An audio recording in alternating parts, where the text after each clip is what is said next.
డబ్బుల్లేక మధ్యలోనే ఆగిన తన ఇంటిని రమేష్ దీనంగా చూస్తూ, మరో ఏడాది గడిచినా పర్వాలేదనుకొని ఎవ్వర్నీ నమ్మకుండా ఇంటి నిర్మాణానికి కావాల్సిన డబ్బుల్ని పూర్తిగా సంపాదించిన తర్వాతే నేను ఇల్లు కట్టడం మొదలు పెడితే బావుండేది.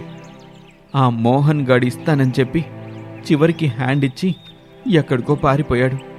దాదాపుగా 6 నెలలుగా వస్తుంది. ఇప్పుడు ఇంటిని ఎలా పూర్తి చేయాలో నాకు అర్థం కావట్లేదు అని బాధపడుతూ ఉండగా అక్కడికి బిల్డర్ దివాకర్ వచ్చాడు. ఏమయ్యా రమేషు, రోజు చూస్తూ అలా బాధపడితే ఇంటి నిర్మాణం పూర్తవుతుందా చెప్పు. కాదని తెలుసు దివాకర్, కానీ బాధపడ్డం తప్ప ఏమీ చేయలేకపోతున్నాను. నాకు తెలిసిన మోహన్ అనే ఫైనాన్స్ ఫ్రెండు డబ్బులు ఇస్తానని చెప్పాడు. అందుకే నేను దాచిపెట్టిన డబ్బులతో పనులు మొదలు పెట్టాను. తీరా డబ్బులు అవసరం పడేసరికి మోహన్ నుంచి రావాల్సిన ఫైనాన్స్ డబ్బులు రాలేదు. ఇదిగో ఇంటి నిర్మాణం ఇలా మధ్యలోనే ఆగిపోయింది. మధ్యలో ఆగిపోయిన నీ ఇంటి పనిని నేను పూర్తి చేస్తాను. ఇంతవరకు ఎంత ఖర్చయిందో అది కూడా చెప్పు రమేషు. మొత్తం కలిపి సింగిల్ పేమెంట్, మొత్తం క్యాష్ ఇస్తాను. ఏమంటావు? లేదు దివాకరం, ఎట్టి పరిస్థితుల్లోనూ నేను ఈ ఇంటిని అమ్మను. ఎప్పటికైనా ఇంటిని పూర్తిగా కట్టుకుంటాను. ఆ నమ్మకం నాకుంది. నన్ను వదిలిపెట్టే. వెళ్ళి నీ మొహాన్ని అద్దంలో చూసుకో రమేషు. నువ్వు ఇంటిని పూర్తిగా కట్టాలంటే 25 లక్షలు కావాలి. అంత పెద్ద మొత్తం నువ్వెప్పటికి సంపాదిస్తావు? అయ్యా దివాకర్ గారు, తమరు నా గురించి, నా ఇంటి గురించి ఆలోచించటం మానేసి తమరు చేసే వ్యాపారం మీద దృష్టి పెట్టండి.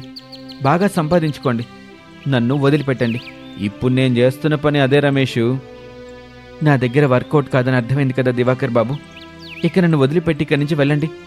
మరొకరు ఎవరైనా ఉంటే వాళ్ళని చూసుకోండి. తప్పకుండా రమేషు, ఎప్పుడైనా నీ ఉద్దేశం మారితే మాత్రం మొదటగా నువ్వు నన్నే కలవాలి. నన్ను కాదని ఎక్కడికి వెళ్ళటానికి వీల్లేదు మరి. అలాగే దివాకర్ బాబు అని చెప్పగానే బిల్డర్ దివాకర్ అక్కడి నుంచి వెళ్ళిపోతాడు. ఇదంతా కొంచెం దూరంలో ఒక చెట్టు దగ్గర నిలబడ్డ అనామిక చూస్తుంది. వాళ్ళ మాటలన్నీ వింటుంది. డబ్బులున్నాయనే పొగరుతో ఆ దివాకర్ నా భర్తతో నీ ముఖాన్ని అద్దంలో చూసుకోమని చెప్తాడా? ఎలాగైనా సరే నేను నా భర్తకి సహాయం చేయాలి. తను కట్టాలనుకున్న ఈ ఇంటిని పూర్తి చేయాలి. అయినా ఆయన ఈ కొత్తింటిని మా కోసమే కట్టాలనుకుంటున్నారు కదా. అత్తయ్య మామయ్యలతో ఒకసారి మాట్లాడాలి అని ఆ చెట్టు దగ్గర నుంచి బయలుదేరి ఇంటి దగ్గర బాధతో కన్నీళ్లు పెట్టుకుంటున్న భర్త రమేష్ దగ్గరికి వచ్చింది. అనామికని చూసి రమేషు తనకొస్తున్న కన్నీళ్ళని తుడుచుకున్నాడు. నేను చూశానులేండి. నేను ఏడవటం లేదనామిక, కళ్ళలో ఏదో నలక, అందుకే ఇలా ఈ నీళ్ళు వస్తున్నాయి. ఇప్పుడు మీరు ఏడుస్తున్నారని నేనెక్కడన్నానండి? చెప్పండి. మీకు మీరే నేను ఏడవడం లేదు అనామిక అని చెప్తున్నారంటే నేను రాకముందు మీరిక్కడ కూర్చొని ఏడుస్తున్నారా? లేదు లేదు, అయినా నేనెందుకు ఏడుస్తాననామిక? ఉన్నంతలో ప్రేమగా చూసుకునే అమ్మా నాన్న ఉన్నారు. తోడు నీడగా ధైర్యంగా నిలబడి నువ్వున్నావు. ఎంత కష్టాన్నైనా తమ అల్లరితో తమ నవ్వులతో మర్చిపోయేలా చేసే పిల్లలు హరీషు భవ్యలు ఉన్నారు. ఇంకా నాకెందుకు ఏడుపొస్తుంది? సర్లేండి, మీరేడవలేదని నేను నమ్ముతున్నాను. ఇక ఇంటికి పదండి. నేనిక్కడికి వచ్చిన విషయం నాన్నతో చెప్పకనామిక. నేనెందుకు చెప్తానండి? చెప్పండి, మావయ్య ఇంకా బాధపడతారు అని చెప్పి రమేష్ని తీసుకుని అక్కడి నుంచి బయలుదేరుతుంది. ఆ రోజు రాత్రి చలి విపరీతంగా ఉండటంతో అత్తగారు శారద, కోడలు అనామిక దుప్పట్లు కప్పుకొని చలిమంట ముందు కూర్చుంటారు. ఇంట్లోని మంచాల్లో ప్రసాదు, రమేషు పిల్లలు పడుకుని ఉంటారు. యావైంది కోళ్ళ, కొడుకు ఎందుకు సరిగ్గా అన్నం తినలేదు? మావయ్య ఆయన పడుకున్నారు కదా అత్తయ్య? పడుకున్నారు కోళ్ళ. ఈరోజు పనిలేనందుకు ఆయన కొత్త ఇంటికి వెళ్ళాడు అత్తయ్య. అక్కడ బిల్డర్ దివాకర్ బాగా హేళనగా మాటలన్నాడు. బతికినంతకాలం నువ్విల్లు కట్టలేవని, నీ ముఖాన్ని అద్దంలో చూసుకోమని అన్నాడు అత్తయ్య అని అనామిక చెప్పగానే శారదకి కోపమొచ్చింది. ఏంటి కమిషన్ల మీద బతికే ఆ దివాకరు నా కొడుకుని పట్టుకుని అంత మాట అన్నాడా? రేపాడ ఆఫీస్కెళ్ళి దుమ్ము దులుపుతాను. ఆడెంత ఆడు బతికెంత? నా ముందు లాగులేసుకొని తిరిగినోడు నా కొడుకుని పట్టుకొని అంత మాటలంటాడా? అసలు ఎట్టా అంటాడే? అయ్యో అత్తయ్య, ఆ పని మాత్రం చేయకండి. మీకు ఈ విషయం తెలియనట్టుగానే ఉండండి. అయినా అత్తయ్య, మనం చేయాల్సింది ఆ దివాకర్ది దుమ్ము దులపడం కాదు. ఆయన ఇల్లు కట్టడానికి కావలసిన డబ్బుల్ని వీలైనంతగా మనం సర్దుబాటు చేయాలి. డబ్బులు ఎట్టా సర్దుబాటు చేస్తామే? నేను అప్పటినుంచి అదే ఆలోచన చేస్తున్నాను అత్తయ్య. దివాకర్ ఆ మాట అన్నప్పుడు నేను అక్కడే ఉన్నాను. ఆ మాట వినగానే చెప్పుతో ఆ దివాకర్ని కొట్టాలన్నంత కోపం వచ్చింది. కానీ అది కాదు కదా సమాధానమని ఆలోచించాను. ఏ ఇంటి గురించైతే అతను హేళన చేశాడో మనం ఆ ఇంటిని కట్టి ఆ దివాకర్కి గట్టిగా సమాధానం చెప్పాలని అనుకుంటున్నాను అత్తయ్య. నీ సమాధానం బాగానే ఉందో కోళ్ళ, కానీ ఇల్లు కట్టాలంటే చాలా డబ్బు కావాలి. ఇప్పుడు మన దగ్గర అంత డబ్బు లేదు కదా, మరి మనం డబ్బులు సంపాదించాలి అత్తయ్య. ఎట్టా సంపాదిస్తావు కోళ్ళ? మీరు ఒప్పుకుంటే నాకు వచ్చిన ఎగ్ పరాటా చేసి అమ్ముతాను. ఎక్కడ అమ్ముతావు కోళ్ళ? ఏదైనా రోడ్డు పక్కన ఎవరూ పెట్టని చోట ఎగ్ పరాటా చేసి అమ్ముతాను అత్తయ్య. అమ్ముతానని చెప్పడం బాగానే చెబుతున్నావు కోళ్ళ, కానీ అమ్ముడు అని శారద మాట పూర్తి కాకుండానే అనామిక మధ్యలోనే కల్పించుకొని, అత్తయ్య ఇది చలికాలం కదా, రోడ్డు మీద వెళ్తున్న వాళ్ళు వేడివేడిగా ఏదైనా తినాలి అనుకుంటారు. అప్పుడు వాళ్ళకి మనం అమ్ముతున్న ఎగ్ పరాటా కనబడితే చాలు, ఖచ్చితంగా మన దగ్గరికి వచ్చి మరీ తింటారు. ప్లేట్ ధర ఎంత పెడదామని అనుకుంటున్నావు కోళ్ళ? 50 రూపాయల వరకు పెడదామని అనుకుంటున్నాను అత్తయ్య. సరే కోళ్ళ, అయితే మెయిన్ రోడ్డు పక్కన నుంచి మంచి చోటు చూసి పెట్టు. అప్పుడు ఖచ్చితంగా మనం డబ్బులు సంపాదిద్దాం. సరే అత్తయ్య అని అత్తాకోడలిద్దరూ మాట్లాడుకుంటూ ఉంటారు. మరుసటి రోజున మెయిన్ రోడ్ పక్కన ఒకచోట అత్తాకోడళ్ళు వేడివేడి ఎగ్ పరాటా అమ్మటం మొదలుపెట్టారు. చలికి తట్టుకోలేక వేడివేడిగా తినాలనుకున్న వాళ్ళు అనామిక చేస్తున్న వేడివేడి ఎగ్ పరాటా దగ్గర ఆగుతూ ఉంటారు. కావాల్సిన ఎగ్ పరాటాలని తినేసి డబ్బులిచ్చి వెళ్ళిపోతూ ఉంటారు. అలా రోజులు గడుస్తూ ఉంటాయి. అనామిక తన అత్తగారి సహాయంతో రాత్రిపూట చలికి తట్టుకుంటూ వేడివేడి ఎగ్ పరాటా అమ్ముతూ 5,000 సంపాదిస్తూ రమేష్కి ఆ డబ్బులిస్తూ ఉంటారు. ఆ డబ్బుల్ని రమేషు మరుసటి రోజున బ్యాంకులో డిపాజిట్ చేసి తన పనికి తాను వెళ్తూ ఉండేవాడు. ఒకరోజు రాత్రి సమయం 10 గంటలు దాటింది. కిషోర్ తన భార్య హరితను తీసుకుని అనామిక కొట్టు దగ్గరికి వచ్చాడు. వాళ్ళని చూసిన అనామిక, చూస్తుంటే కొత్త దంపతుల్లాగా ఉన్నారు. ఎక్కడి నుంచి ఎక్కడికి వెళ్తున్నారు? అమ్మగారింటి నుంచి అత్తగారింటికి వెళ్తున్నామక్క. మంచిది చెల్లి. తినటానికి ఎగ్ పరాటా ఉందా, అయిపోయిందా? నిజం చెప్పాలంటే అయిపోయింది. కానీ నోరారా అక్క అని పిలిచినందుకు నా పిల్లల కోసం దాచిపెట్టిన ఎగ్ పరాటాలను ఇస్తాను అని అనామిక వాళ్ళిద్దరికీ ఎగ్ పరాటా ప్లేట్లో వేసి ఇచ్చింది. వాళ్ళిద్దరూ తిన్నారు, డబ్బులిచ్చారు. నిజం చెప్తున్నానక్క, నీ ఎగ్ పరాటా చాలా అంటే చాలా బాగుంది. ప్లేట్ 50 రూపాయలు అంటే చాలా తక్కువే. వెళ్ళేటప్పుడు మార్నింగ్ మేము ఒక చోట టిఫిన్ చేసాం. అసలు ఆ టిఫిన్స్ ఏమీ బాగోలేవు. ధర మాత్రం 100 రూపాయల వరకు ఉందక్క. అంత అత్యాశ ఏం లేదు చెల్లి, 50 రూపాయలు చాలు. ఇక్కడ మందారపల్లి ఎక్కడో మీకు తెలుసా? మా ఊరే అది. మా ఊరితో ఏం పని పడింది? ఆ ఊళ్ళో ఉన్న బ్యాంకుకి నేను మేనేజర్గా వస్తున్నాను. 2 రోజుల్లో వచ్చి జాయిన్ అవుతాను అని చెప్పగానే అనామిక శారద సంతోషపడ్డారు. అయితే ఇక మన ఇంటి సమస్య తీరినట్టే కోళ్ళ. ఇంటి సమస్య ఏంటండి? ఇప్పుడు మన కష్టం గురించి ఎందుకు చెప్పండి, సరదాగా వెళ్తున్నారు, జాగ్రత్తగా వెళ్ళండి. బ్యాంకుకి వచ్చిన తర్వాత మా ఆయనతో వచ్చి కలుస్తాను, అప్పుడు మీకు అన్ని విషయాలు వివరంగా చెప్తాను అంటూ అనామిక చెప్పగానే కిషోరు హరిత వెళ్ళిపోతారు. అనామిక శారద కూడా సామాన్లు సర్దుకొని అక్కడి నుంచి బయలుదేరి ఇంటికొస్తారు. ఆ రాత్రి పిల్లలకి ఇంటి దగ్గరే ఎగ్ పరాటా చేసి పెడుతుంది అనామిక. పిల్లలు సంతోషపడతారు. ఒక 2 రోజుల తర్వాత అనామిక రమేష్లు బ్యాంక్ ఆఫీసర్ కిషోర్ని కలుస్తారు. తమ ఇంటి గురించి చెప్తారు. తప్పకుండా లోన్ ఇస్తాను, మీకు కాకపోతే ఎవరికిస్తాను చెప్పండి అని చెప్పగానే అనామిక దంపతులు సంతోషపడతారు. కిషోర్ వాళ్ళకి లోన్ డబ్బులు ఇస్తాడు. ఇచ్చిన మాట ప్రకారంగా మీకు నేను డబ్బులు కరెక్ట్గా కడతాను. మీరు కడతారు, నాకు నమ్మకం ఉందండి. హరిత మిమ్మల్ని ఎప్పటికీ అడుగుతూనే ఉంటుంది. నేను కూడా అడిగానని చెప్పండి. ఒక రోజున భోజనానికి మా ఇంటికి రండి. తప్పకుండా, ఇక నుంచి మనం బంధువులం అని చెప్పగానే అనామిక వాళ్ళు సంతోషపడుతూ అక్కడి నుంచి వెళ్ళిపోతారు. మరుసటి రోజున అనామిక వాళ్ళు ఇంటి పనులు మొదలు పెడతారు. పగలంతా అత్తాకోడళ్ళు ఇంటి పనులు చేస్తూ ఉంటారు. సాయంత్రం కాగానే రోడ్డు పక్కన ఎగ్ పరాటా పెట్టి అమ్ముతూ ఉంటారు. అలా వచ్చిన డబ్బులు తీసుకొచ్చి రమేష్కి ఇస్తూ ఉంటారు. రమేష్ వాటిని తీసుకెళ్లి బ్యాంకులో జమ చేస్తూ ఉంటాడు. కొన్ని రోజులకి రమేష్ కొత్త ఇంటిని కట్టుకుంటాడు. గృహప్రవేశం రోజున కిషోరు హరిత వాళ్ళు కూడా వస్తారు. అనామిక అందరికీ ఎగ్ పరాటా చేసి పెడుతుంది. రమేష్ కుటుంబం కొత్త ఇంట్లో సంతోషంగా ఉంటారు. పల్లెటూళ్ళలో ఉంటూ పొలం పనులు చేసుకుంటున్న శారదా దంపతుల ఇంటికి వియ్యంకుడు కృష్ణమూర్తి, అతని భార్య సరోజిని ఆటోలో వచ్చారు. అది చూసి, బావగారు మీరేంటి ఆటోలో వచ్చారు? కారేమైంది? అవన్నీ ఇంట్లో మాట్లాడుకుందాం బావగారు. ముందుగా ఈ ఆటో అతనికి ఒక 100 రూపాయలిచ్చి పంపించండి. మనకు తెలిసిన వాడిలే బావగారు. రామో, నేను తర్వాత ఇస్తాను అని చెప్పగానే ఆటో తీసుకుని డ్రైవర్ వెళ్ళిపోయాడు. కృష్ణమూర్తి, సరోజిని ప్రసాద్ ఇంట్లోని చెక్క కుర్చీల్లో కూర్చున్నారు. శారద వాళ్లకి టీ ఇచ్చింది. టీ తాగుతూ సరదాగా కాసేపు మాట్లాడుకుంటారు. టీ తాగాక ప్రసాదు చెరువులో చేపలు పడుతున్న అంజయ్యకి ఫోన్ చేశాడు. ఒరే అంజయ్య, సిటీ నుంచి మా వియ్యంకుడు వియ్యంపురాలు వచ్చారు. వాళ్ళకి మీ పెద్దమ్మ చేసే చేపల కూరంటే చాలా ఇష్టం. అందుకని నువ్వు 2-3 చేపలు తీసుకొనిరా. అలాగే పెద్దయ్యా, ఇప్పుడే అట్టుకొత్తాను.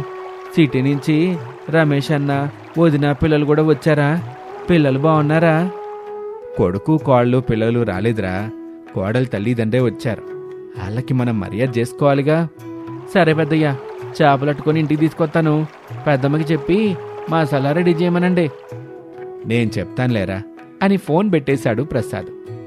బావగారు, కూతురు, అల్లుడు, పిల్లలు ఈ మధ్యకాలంలో ఇక్కడికి రాలేదా అని అడగగానే శారద దంపతుల మనసు బాధతో నిండిపోయింది. శారద కన్నీళ్లు పెట్టుకుంటూ, లేదన్నయ్యా, కొడుకు కోడలు పిల్లలు రాక ఏడాదైపోతుంది. అదీ కాక. బాధపడకు శారద. బావగారు చెల్లెమ్మ వాళ్ళొస్తున్నారుగా. ఎల్లి చేపల కొరకు కావాల్సిన మసాలాను సిద్ధం చేసుకోపో. అంజయ్కి చేపలు తీసుకురమ్మని చెప్పాను. అన్నయ్య గారు, మీరు ఆగండి. వదిన మాతో తన బాధని చెప్పాలని అనుకుంటుంది. మీరు అడ్డుపడకండి. నువ్వు చెప్పొద్దినా? అయ్యో చెల్లెమ్మ, శారదేమీ చెప్పాలనుకోవటం లేదులే. ఏవండి, అన్నయ్యకి మీరైనా చెప్పండి. బావగారు, మీరేమీ బాధపడకండి. మీ బాధను అర్థం చేసుకుంటాం. కాని కూతురి కాపురం నాశనం చెయ్యం గదా. నువ్వు చెప్పు చెల్లెమ్మా. అన్నయ్య, ఈ పొలం పనులు చేయలేక సిటీలో ఉంటున్నా కొడుకు కోడల దగ్గరికి వెళ్ళాలని అనుకుని ఫోన్లు చేశాం. సిటీ కోడలు అనామేక ఇక్కడికి రావద్దు, అదేదో హోమ్ ఉంటుందంట కదా అన్నయ్య, అక్కడికి వెళ్ళమని చెప్పింది. అక్కడో ఇక్కడో చావడం ఎందుకు చెప్పండి అని ఇక్కడే ఉండిపోదామని నిర్ణయించుకున్నాము అని శారద చెప్పింది విని కృష్ణమూర్తి దంపతులకు బాధేసింది. తమ కూతురు అనామికకి బుద్ధి చెప్పాలి అనుకున్నారు ఆ దంపతులు. సిటీ కల్చర్కి అలవాటు పడిన మా కూతురు ఆ మాటనే ఉంటుంది దినా. మీరు బాధపడకండి, మీకు కూడా మంచి రోజులు వస్తాయి. మీ సిటీ కోడలు మీ ఇంటికి వస్తుంది, మీతో పాటు ఉంటుంది. పిల్లలు కూడా మీతో ఆడుతూ పాడుతూ అల్లరి చేస్తారు అని ఓదారుస్తూ ఉండగానే అంజయ్య చేపలు తీసుకొచ్చి ఇచ్చాడు. శారద కమ్మని చేపల కూర వండుతూ ఉంటుంది. సిటీలోని తన ఇంట్లో రమేషు, పిల్లలు హరీషు, భవ్యలు డైనింగ్ టేబుల్ మీద కూర్చుంటారు. అనామిక కిచెన్లో నుంచి వాళ్ళకిష్టమైన చికెన్ పాస్తా వేడివేడిగా తీసుకొచ్చి పెట్టింది. రమేషు, పిల్లలు సంతోషంగా తింటూ ఉంటారు. వాళ్లతో పాటు అనామిక కూడా కూర్చుని తింటుంది. అత్తయ్య వాళ్ళు మళ్ళీ ఫోన్ చేశారా? చేశారు. బ్రతికినంతకాలం ఊళ్ళోనే ఉంటామని చెప్పారు. ఓల్డేజ్ హోమ్కి వెళ్ళటం వాళ్ళకి ఇష్టం లేదంట. వాళ్ళు ఇక్కడికి రాకుండా ఎక్కడికి వెళ్ళినా నాకు ఇబ్బంది లేదు. ఆ పల్లెటూరులోనే ఉన్నా ప్రాబ్లం లేదు. వాళ్ళు మా అమ్మా నాన్న అనామిక. కొడుకు కోడలతో ఉంటూ పిల్లలతో ఆడుకోవాలనుకుంటారు కదా. వాళ్ళకి ఈ వయసులోనే కదా మన తోడు. వాళ్ళని మనం కాకపోతే ఇంకెవరు చూస్తారు చెప్పు? అదంతా నాకు తెలీదు రామ్. నేను మీ మమ్మీ డాడీకి సేవలు చేయలేను. మేం కావాలంటే వాళ్ళ గురించి మాట్లాడొద్దు. వాళ్ళు కావాలంటే మమ్మల్ని మర్చిపో అని చెప్పగానే రమేష్ ఏమీ మాట్లాడకుండా చికెన్ పాస్తా తినకుండానే వెళ్ళిపోతాడు. పిల్లలు మాత్రం సంతోషంగా తింటూ ఉంటారు. అలా రోజులు గడుస్తూ ఉంటాయి. ఒకరోజున సిటీలో కాపురం ఉంటున్న కూతురు అనామిక ఇంటికి తల్లి సరోజిని బాధగా కన్నీళ్లు పెట్టుకుంటూ వచ్చింది. అనామిక కొంచెం కంగారు పడుతూ, ఏడవకుండా ముందలా సోఫాలో కూర్చో మమ్మీ అని తల్లి సరోజినిని సోఫాలో కూర్చోబెడుతుంది. అనామిక కూడా కూర్చొని ఇలా అడుగుతుంది, కమలా, మమ్మీకి వాటర్ తీసుకొనిరా అని పని మనిషికి వినపడేలా చెప్తుంది. కమల వాటర్ తీసుకొచ్చింది. సరోజిని మంచినీళ్లు తాగింది. కొంచెం కుదుటపడింది. ఇప్పుడు చెప్పు మమ్మీ, అసలు ఏం జరిగింది? ఇంతకీ డాడీ ఏరి? డాడీ ఇంటి దగ్గరే ఉన్నాడు తల్లి. సరే సరే, మరి ఇంతకీ నువ్వెందుకు ఏడుస్తున్నావు? సుధాకర్ నన్ను మీ నాన్నని ఓల్డేజ్ హోమ్కి వెళ్ళమని, నెలకి 30,000 కడతానని, అక్కడ మమ్మల్ని బాగా చూసుకుంటారని వారం రోజుల నుంచి ఇబ్బంది పెడుతున్నాడు తల్లి. ఏంటమ్మా, అన్నయ్య ఎలా అంటున్నాడా? అవును తల్లి, మీ నాన్న ఇక్కడికి రాలేక ఇంటి దగ్గర బాధపడుతూ ఉన్నాడు. మేము ఎక్కడికి వెళ్ళాం, నీతో పాటు ఇక్కడే ఉంటాను తల్లి.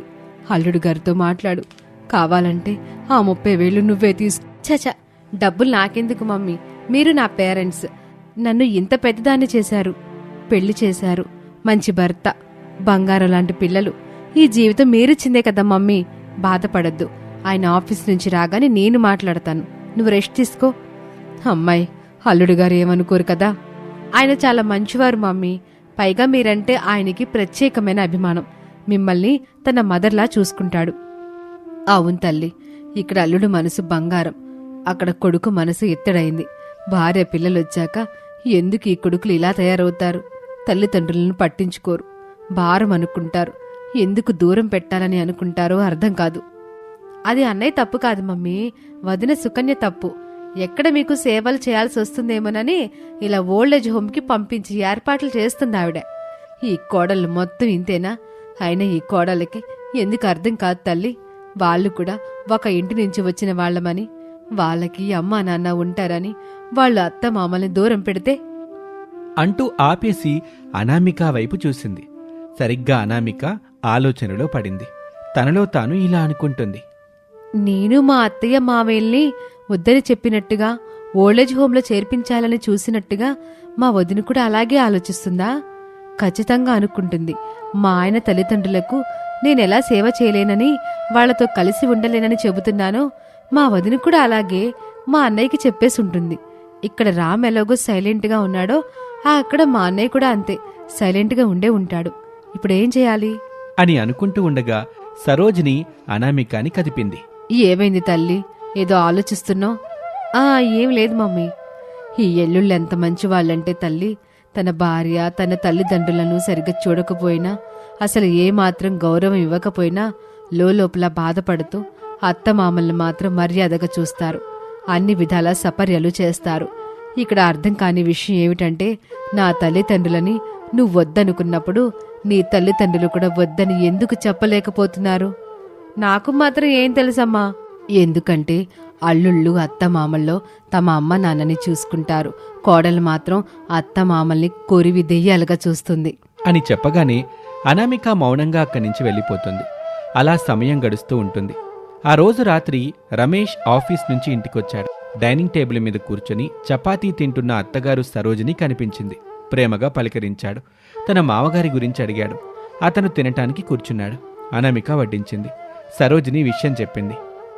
ఓహో, ఈ సమస్య మీ ఇంట్లో కూడా ఉందా? అంటే ఇక్కడ కూడా ఉందన్నమాట అని సరోజిని అనగానే రమేషు అనామికలు ఒకరి ముఖం ఒకరు చూసుకుంటారు. చెప్పండి అల్లుడు గారు అని అడుగుతుంటే రమేష్ను చూసిన అనామిక తనే మధ్యలో కల్పించుకొని ఇలా అంటుంది. అలాంటిదేం లేదమ్మా, రేపు మేము అత్తయ్య వాళ్ళ ఇంటికి వెళ్తున్నాం. ఈ విషయం ఆయన కూడా తెలీదు. వెళ్ళాలి తల్లి. ఇలా చూడనామిక, నువ్వు నీ అత్త మామల్ని బాధ పెడితే నేను మీ నాన్న మీ వదిన చేతిలో బాధింపబడతాం. ఈ విషయాన్ని ప్రతి కోడలు గమనించాలి. తన పుట్టింటి అభిమానంతో మెట్టింటి ప్రేమని బంధాలని కాపాడుకోవాలి. వెళ్ళండి తల్లి, వెళ్ళండి. ప్రతి శనివారము వెళ్ళండి, ఆదివారం ఉండండి, సోమవారం ఉదయం రండి. అలాగే మమ్మీ, మేము రేపు అత్తయ్య వాళ్ళ ఇంటికి వెళ్తాం. మరి నువ్వు? నేను మీ నాన్న దగ్గరికి వెళ్తాను అని చెప్తుంది. మరుసటి రోజున అనామిక రమేషు పిల్లలు శారద వాళ్ళ ఇంటికి వెళ్తారు. శారదా దంపతులు కొడుకు కోడలు మనవడు మనవరాల్ని చూసి సంతోషపడతారు. నన్ను మన్నించండి అత్తయ్య, మన్నించండి మావయ్య అని సిటీ కోడలు అనామిక శారదా దంపతుల కాళ్ల మీద పడుతుంది. చూడమ్మా, నువ్వు నా బిడ్డలాంటి దానివే, ఇలాంటివెందుకు చెప్పు. లేదత్తయ్య, మీ పట్ల నేను చాలా దారుణంగానే ప్రవర్తించాను. అయ్యిందేదో అయ్యింది కోళ్ళ, ఇప్పుడు వాటి గురించి ఎందుకు చెప్పు. ఇక్కడి నుంచి అందరం కలిసిమెలిసి ఉందాం. ఒక వారం మీరిక్కడికి రండి, ఒక్క వారం మేమే మీ దగ్గరికి వస్తాం. వావ్ తాతయ్య, ఎవరు ఎక్కడికొచ్చినా మనం మాత్రం బాగా ఆడుకోవచ్చు. అవునరా మనవడా, భలేగా చెప్పావు. మమ్మీ, ఈ సంతోషంలో చికెన్ పాస్తా తినాలనుంది, అందరికీ చేసి పెట్టవు?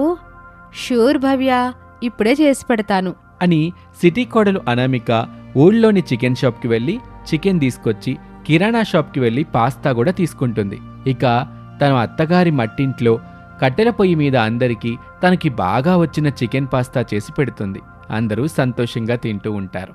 అనామిక చేసిన చికెన్ పాస్తా ఇంట్లో అందరికీ నచ్చుతుంది.